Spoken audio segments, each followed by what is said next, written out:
tarehe 4 mwezi wa 8 mwaka 2026.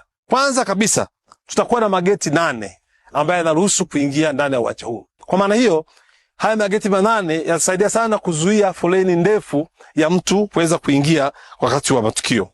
Lakini la pili, tutakuwa na tiketi ambazo zitauzwa katika njia ya mtandao, online ticket. Na pale utachagua kiti cha kukaa online. Kama ambavyo tunakata tiketi za SGR, kama ambavyo tunakata tiketi za kwenye mabasi au za kwenye ndege online. Uwanja huu pia unawezesha kukata tiketi yako online na ukachagua siti ya kukaa, kwamba unataka ukae wapi. Lakini tunatambua wapo wenzetu ambao hawawezi kukata tiketi kupitia online. Bado pia tutakuwa na tiketi ambazo zitauzwa kwa njia ya kawaida, na hapata kuwa na mwingiliano kati ya siti ambazo zimekatwa online na zile ambazo kawaida. Kila mmoja atapata kiti bila kuwepo na mauzo ya siti mara mbili kwa mtu mmoja. Kwa hiyo naomba niwatoe hofu kwamba atakayekata tiketi ya kawaida na kata tiketi online, tumeweka miundombinu ambayo inawasiliana kuhakikisha kwamba tiketi siti moja haiwezi kuuzwa kwa watu wawili. Na hilo ni jambo la muhimu sana.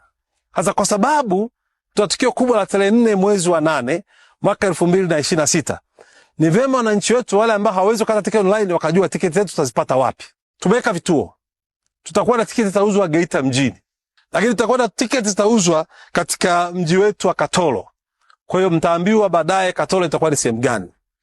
Zipo tiketi zitauzwa katika eneo la mji wa Runzewe, na kwa kuwa timu yetu ya Yanga ikija itaingilia katika uwanja wa ndege wa Kahama, tumeweka kituo cha mauzo ya tiketi pia katika mji wa Kahama.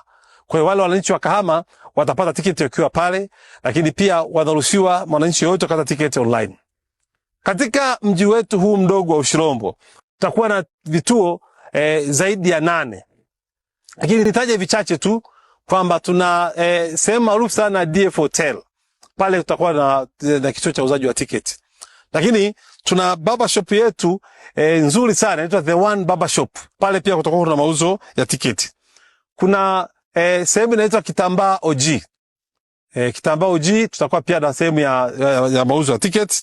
Na hapa Kilimahewa karibia na uwanja huu pia tutakuwa na kituo kimoja.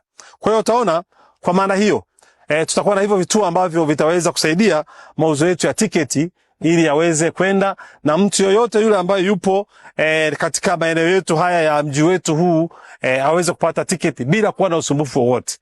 Na yote anataka kuingia uwanjani akate tiketi mahali alipo. Hatarajii kuwa na foleni kubwa ya mauzo ya tiketi kwenye sehemu moja.